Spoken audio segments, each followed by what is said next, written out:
आज फिर से वही दिन आ गया जिस दिन का मुझे बिल्कुल इंतज़ार नहीं रहता। तो आज मैं ससुराल मायके से फिर से जा रही थी ससुराल की ओर। तो मायके से ससुराल की ओर तो जा रही थी, पर मेरा बिल्कुल आज मन नहीं था, क्योंकि बस एक दिन के लिए ही आई थी और कहीं थोड़ी सी मेरी सास की तबीयत ख़राब हुई थी, तो उसके कारण मैं ज़्यादा रुक नहीं पाई। मायके से वापस आना कभी भी आसान नहीं होता, मेरे लिए क्या किसी के लिए भी नहीं। और यहाँ की जो छोटी छोटी चीज़ें होती हैं उन सभी के साथ मस्तियाँ, अपनी बहनों के साथ और मम्मी के साथ ये सब चीज़ें होती है, तो उसका एक अलग ही मज़ा होता है। और ये ससुराल में जाके किसी मतलब मुझे तो लगता है ये किसी को नहीं मिलता होगा अपने मायके जैसा सुकून, चाहे मैं हूँ चाहे कोई भी है। हर लड़की यही सोचती है कि यार मायके जैसा सुकून कभी भी ससुराल में नहीं मिलता है। तो ये तो रही चलो मायके की बात है, ये तो सब मेरी बात है। तो आज मैं बताती हूँ, यहाँ बन रहा था भटौली का त्यौहार और यहाँ पे निहालों को बना रही थी। फिर मम्मी पूजा वूजा करते हैं, डोली को भी नहला दिया था, नाश्ता भी मेरा आ गया था। उसके बाद से फटाफट से फिर हम लोगों ने हो गई थी तैयारी जाने की। यहाँ पे मैं थोड़ा बहुत सामान चेक कर रही थी और डोगू को देखो खड़े होकर पाए वगैरह था। नेहा हमें छोड़ने आई हुई थी शांति गोलाबाद। फिर यहाँ पे से ये लोग बाहर से मुझे खड़े होकर बाय बाय कहते थे और देखे थे रोड में जाने तक। माँ का मन और माँ का मन तो सही नहीं कहते हैं, माँ कभी भी मानता है। जब हम लड़की चले नहीं जाते अच्छे से घर में पहुँच जाते तब तक मन नहीं मानता है। और फिर ऐसा रोडों का ट्रैफिक इतना ज़्यादा हो रहा है कि बिल्कुल भी ऐसा हो गया है माहौल बिल्कुल अजीब सा। फिर हम लोगों ने यहाँ से मिठाई उठाई ली, घर पहुँच गए थे हम। फिर यहाँ पे हम लोग भी गए थे राशियों में चूड़ी पहनने, क्योंकि मैंने चूड़ी नहीं पहनी हुई थी। फिर हम लोग गए थे नवरात्रि में।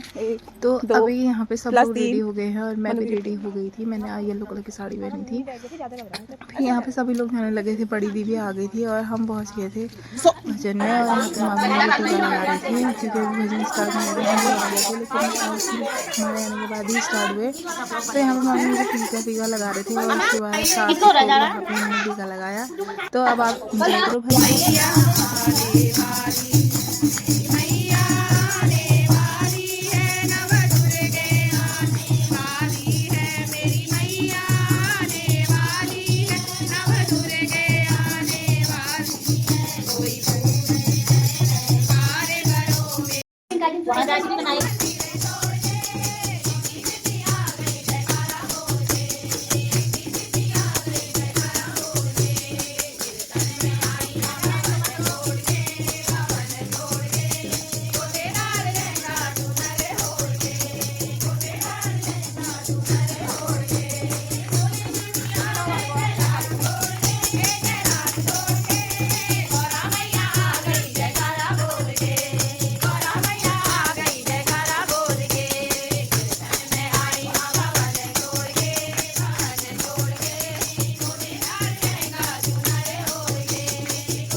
संग कैलाश मां शिव जी आज नाचन, पार्वती शिव जी तेरा कांचना, संग कैलाश शिव जी तेरा वाचना।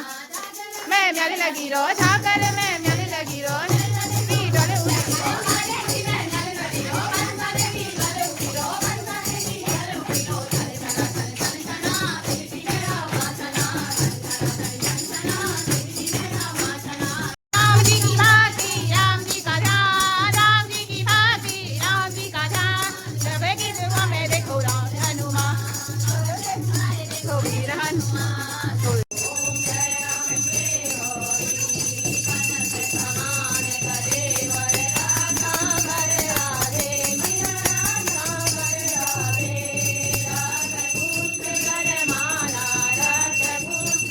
तो आरती वगैरह हो गई थी ख़त्म। फिर सबको दिया आरती, सब ने आरती वगैरह ली। फिर उसके बाद से थोड़ी देर में मामी लेके आ गई थी यहाँ पे प्रसाद दिया। पहले सबसे बड़ी पहले कन्याओं को, फिर दिया बच्चों को। यहाँ पे बच्चे जो जो आए थे उनको दिया, फिर उसके बाद हम लोगों को भी दिया।